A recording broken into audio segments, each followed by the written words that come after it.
Hello, ma'am. Welcome to Love Heals Cancer and ZenOnco.io. I'm Justina from ZenOnco.io. This is our cancer healing journey talk where we invite speakers who have gone through cancer, maybe as a patient, caregiver, or survivor. These CHs are very close to our hearts because many patients tell us that when they listen to others' journey, they inspire and also they get inspired. It helps them to Mhm. boost the confidence and gives them hope that if others can beat this disease successfully, why can't they? So thank you so much, ma'am, for joining today's CHS session, ma'am. So could you please introduce yourself and tell us how it all began? I'm Susan Rienzo, and what was your other question? Sorry, ma'am. What was your other question besides my name? Yes, ma'am. Could you please introduce yourself and also tell us how your cancer journey began? Oh, okay. I'm Susan Rienzo. My cancer journey began in 2016 because I was feeling some unusual discomfort on my lower right side, and I had gone to the doctor a few times, but they couldn't really find anything wrong, and they did some ultrasounds and some blood tests and other things and x-rays, and nothing showed, but it was starting to get worse. And it woke me up at night once, and I thought, well, I really wasn't going to go back to the doctor. Honestly, my husband said I should go because, you know, it was still bothering me. And the doctor thought maybe it was kidney stones or something. So he sent me for a CT scan. And then immediately they called me before the end of the day and said they saw a mass that looked very, you know, worrisome. And it was ovarian cancer. So, ma'am, do you have any history in family with No, cancer? well, my Okay. father had prostate cancer, but, no, nothing other than that. And I actually had the genetic testing done after I was diagnosed, and I didn't have the genes or the BRCA one or two genes, so it was just kind of a fluke, I guess. So, ma'am, as you said that there is no family history from your side. So, No, what was your reaction when you got to know that you have cancer? And what about your family? How did they respond? well, obviously everyone was very worried and upset. I I just kind of I think I just went into shock. I don't, when I think back on that time, it's hard to really remember it clearly. It's kind of a blur.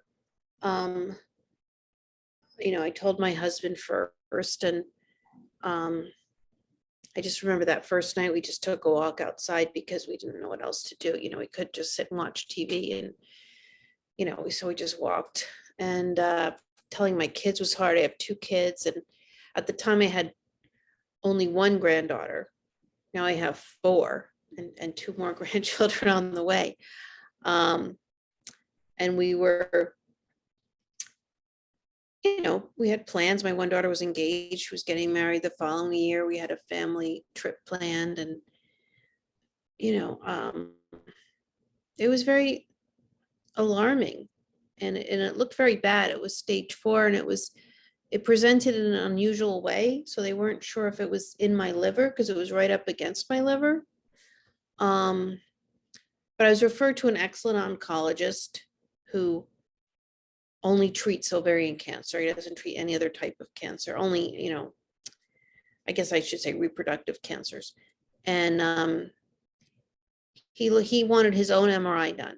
He wanted another test done. So he looked at that and he said, it is right up against your liver, but we can do this. It's not, I don't think it's in the liver, and we'll just treat it with chemo and surgery. And, he's just like, let's just do it. And he just had a great attitude. Like he didn't always talk like a doctor. Like he was like a human, but he was very, not, like he didn't take it lightly, but he wasn't all like doom and gloom. And he was just very confident and very caring and warm. So, he made me feel confident. Yeah, ma'am, I Um, agree that support from the medical expert and your family is very important during this, yeah, whole I journey. I had a lot of support. Like I had so much support from family and friends that just that's what got me through. I actually just had my 5-year anniversary. No, 6 years. 6 years. And I saw the doctor again that, treated me. And he said, "What was your secret?" Because we've never had anyone with stage 4 ovarian cancer that beat it with only one round of chemo. Most people have to come back for more rounds. And I said, "I don't know. I thought you were my secret." Like, I didn't know I was so unusual. He said, "Really? What did you do? Did you eat differently? Did you take this?" I'm like, "No, I just did what you told me to do." But I did have a lot of support and a lot of people praying for me.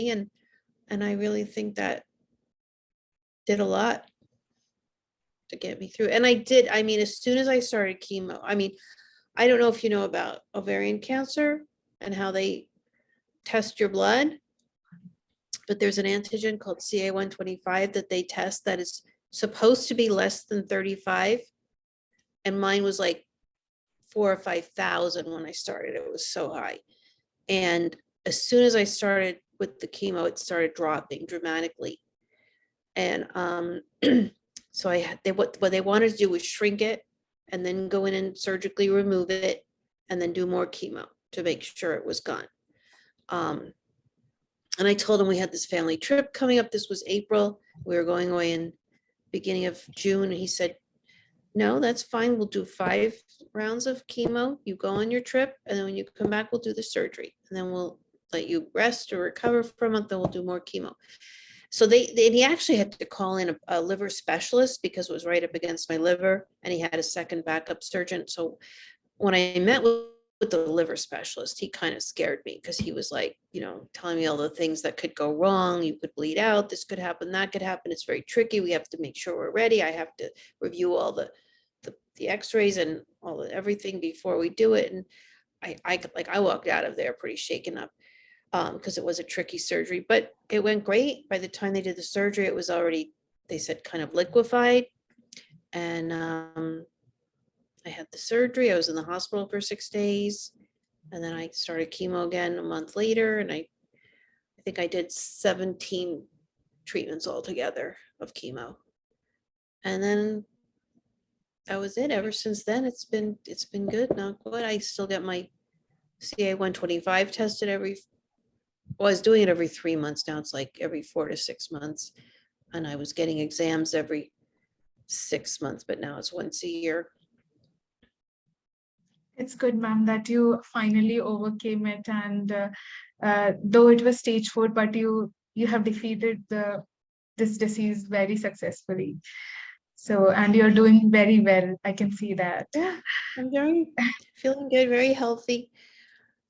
I did lose my hair from the chemo, and that was kind of traumatic. I wore a wig, and then I ended up shaving my head, and then it started growing back right away. My friends used to joke that I was the only person they knew that actually thrived on chemo because I never really looked that sick. I never really felt that sick. I never really lost my appetite or got nauseous that much. I have a wonderful friend.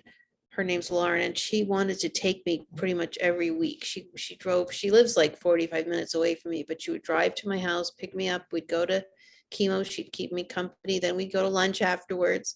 Because we made it like a fun day out every week. So she was just awesome. I just had so many good friends. It just makes me almost choke up talking about it because I had so many good people in my life that kept me going. That's really sweet, ma'am, and you're really blessed to have such wonderful, hearted people, actually. So, ma'am, as you said that you were diagnosed with stage 4 cancer, and it was very shocking from your side. So, how, and the chemo was also, it's never a smooth journey with chemo. Well, it's So, not fun. Yeah. yeah. So, how did you manage your emotional and mental well-being during those times? Um, you know, it's funny because my hardest time was after I had the surgery. I was already kind of on the road to recovery, because I'd already had the chemo that really worked well, and then the surgery went really well. And I thought, I should feel really happy now. But after the surgery, I sort of got depressed. And I kind of read about it that that's not uncommon. It's, post-surgical depression. And I think it's almost like everything sort of hit me then at that point. Before that I was just on autopilot, just doing what I had to do, and hoping, staying positive. But then it was like, wow, like this was a lot. I don't know, I just, after the surgery, I just was surprised that I didn't feel more upbeat. But I guess it was just all catching up with me, so that was a little hard, I remember. And then I couldn't work for a while, so I was kind of like, I like to be active, like I'm a very busy person, I don't stay home a lot, so being kind of stuck at home for a while and not being able to drive and do what I wanted to do was probably part of it. And I just kind of told myself, this is your time to take it easy. If you just want to rest and take a nap some days, or just, whatever, it's okay. You don't have to be going, all the time. I listened to the radio, and I tried to do things when I was home alone that, like listen to music and talk to people on the phone, and just tried to read, do things that kept me as occupied as I could and kept my mind off it. But, eventually I came out of it, but it lasted a few months. So, ma'am, there Just would talking be, to people and not being afraid to show your emotions, I think. Like, I remember going out to ice cream with one friend, and I was getting kind of emotional, and she said, it's okay to feel sad or to cry or to be, emotional. It's okay. You don't have to be strong and hide it. So that was good advice. yes, ma'am, that's actually true. It's okay to be not to be okay. Right. That's true. So, ma'am, there would be times where you'll be thinking that, you will be wanting to give up, and it's hard to handle. So how did you cope with those times? Well, honestly, I never really thought I wanted to give up. I know, like I told you, I had my daughter's wedding the following year. I had my grandchild, and um actually, and the day that I finished chemo, my oldest daughter told me she was pregnant with her second, and my other daughter had her second the following year. They were only like a few months apart. So I had like my family to be there for. Like, there were people that I felt still depended on me, and that kept me going. There's a lot of people that are in my life that are, you know, I guess I'm kind of central in their life, and they're central in my life. So giving up wasn't really an option. Yeah, I've that's always just true. been very positive, upbeat person. I mean, this tests you, but thank God, it went well. And it was really, like I said, it started in April, and by the end of September, I was done with chemo.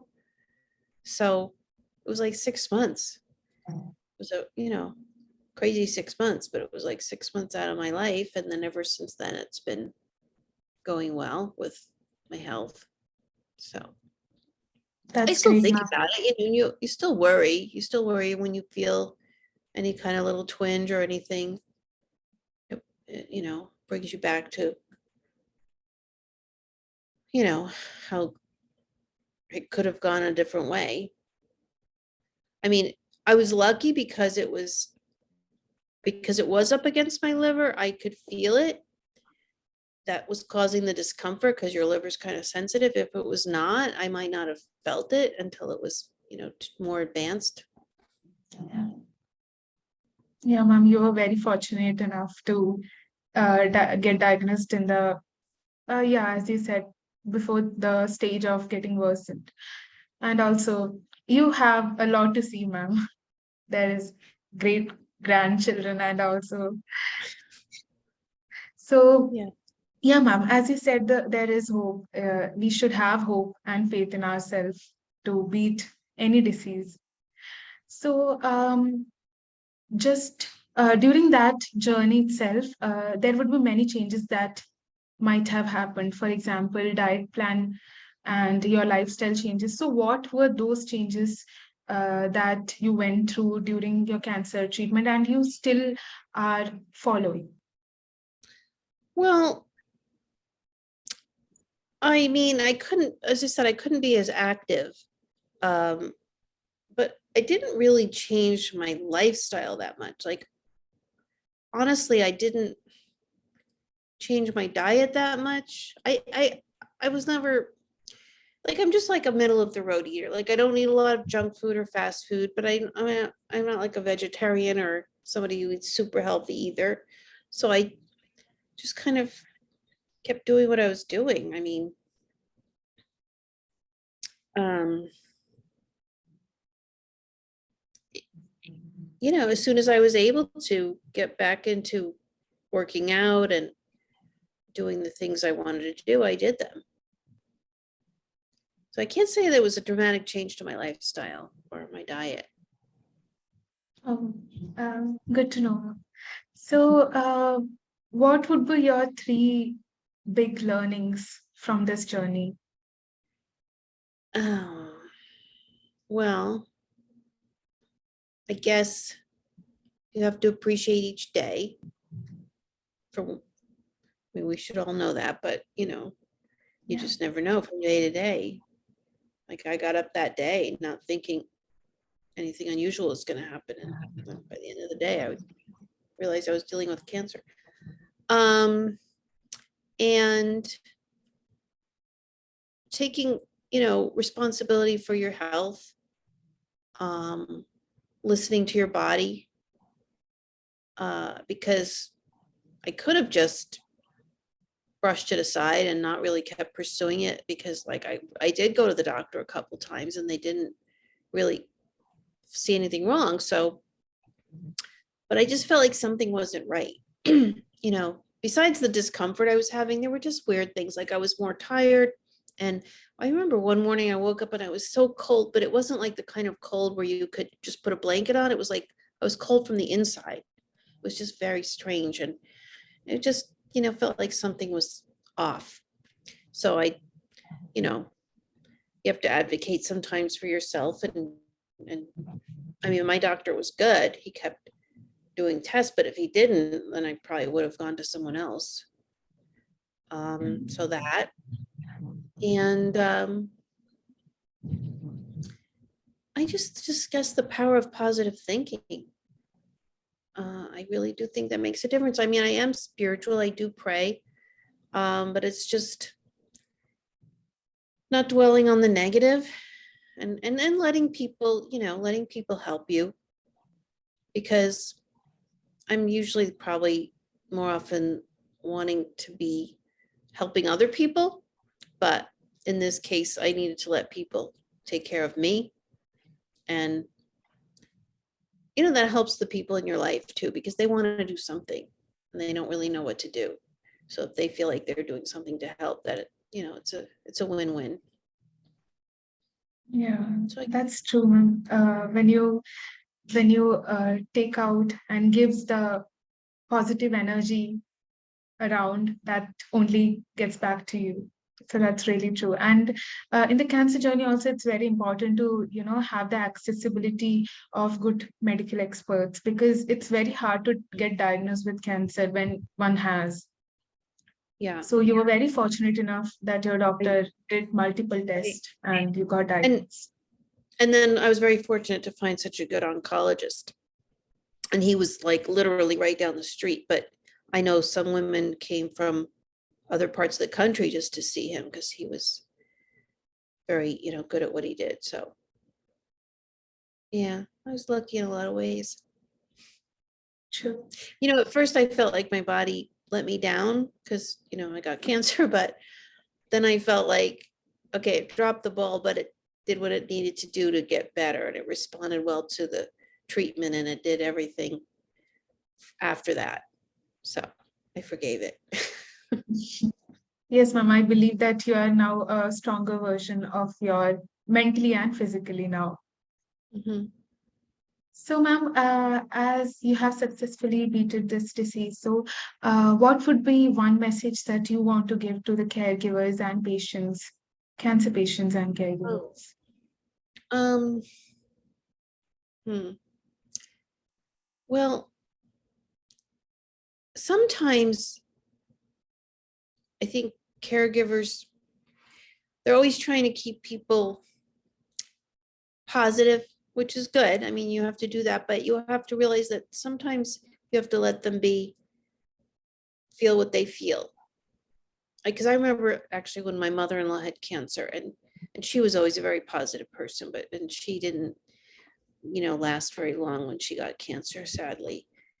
She passed away. And I remember her daughter, my sister-in-law, was trying to get her to, just be, she was having a bad day and she was trying to make her happier. And she's like, I'm just let me, can I not have one bad day? Because this is not, a good thing that's happening. So just let me feel what I want to, feel. And, and even when I had that bout of depression after, my surgery and all that, I remember my husband saying one day, why are you so negative? Like, why are you being like that? And I'm like, well, I had cancer and it's like kind of a lot to deal with. Like, sometimes people just don't understand. They want you to move on, and that's good. You do need to move on, but you also need to deal with your feelings. And everybody maybe like kind of prods you to just, okay, let's get past this. But you have to do it at your own pace. And you have to allow yourself to do it at your own pace. And people have to allow you to do that.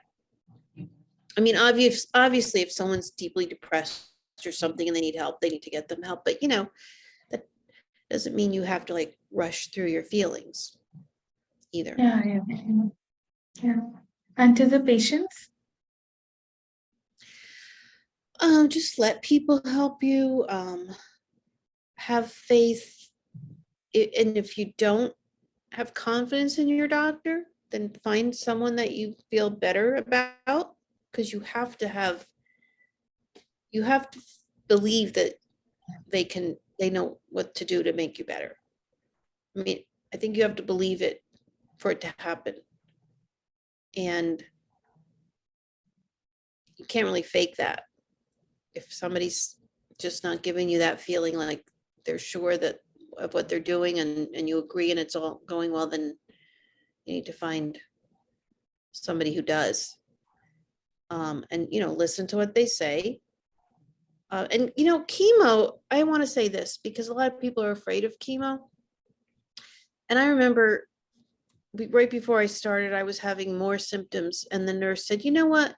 You're supposed to start in 2 days. Let's just start tomorrow. Let's just get you better." Like, they looked at it as, this is what's going to make you better. It's a good thing. And it really isn't as horrible as it was years ago. Like, they've fine-tuned the meds so much that the side effects are much less than they used to be. So don't be afraid of that, because that's, for me, I mean, that's what cured me. And I mean, it sounds weird to say, but chemo is your friend, because that's probably the best treatment that you're going to have. So don't be afraid of it. It's, you know, they have meds for every possible side effect now. And when you're having it, like, if anything does feel off, tell them right away. Because I remember going through chemo one day and I started feeling this tingling sort of backache, and I didn't say anything right away. And one of the other patients, because there would be like maybe 7 of us in the room, and one of the other patients heard me telling, my husband was with me that day, and she heard me telling him, and she said, "Oh no, you have to tell the nurse right away." And I told her, and she goes, "Oh yeah, if you feel anything like that, you have to tell us, because then we have to tweak it. Because if you didn't, it would have become a very bad backache. Like, it would have been really painful." So don't be afraid to speak up and ask questions. I'm a big believer in questions, and reach out for help. There's a lot of people out there that want to help too. Like, our church helped. They gave us, I think, maybe $500 just to help with expenses. And the city that I live in, they'll, you know, if you're going through something like this, they'll like give you a couple months credit on your utility bills, things like that. You know, there was a free wig I got from, I mean, I bought a wig, but then there was another second wig I got for free from, I think, the American Cancer Society. It was a very nice wig. So, you know, hopefully That's really great. hopefully your caregiver, your doctors and everything will put you in touch with the right resources. So you don't have to do it all on your own to find people who, you know, can help. I agree. That's so true. So, ma'am, as I said, the 6 months you had this cancer, and it was, though every moment matters, but the 6 month was a lot for you, and you're not never gonna forget the 6 months of your life. So, just to sum up this, just a chapter of your life, in one sentence, what would it be? Oh.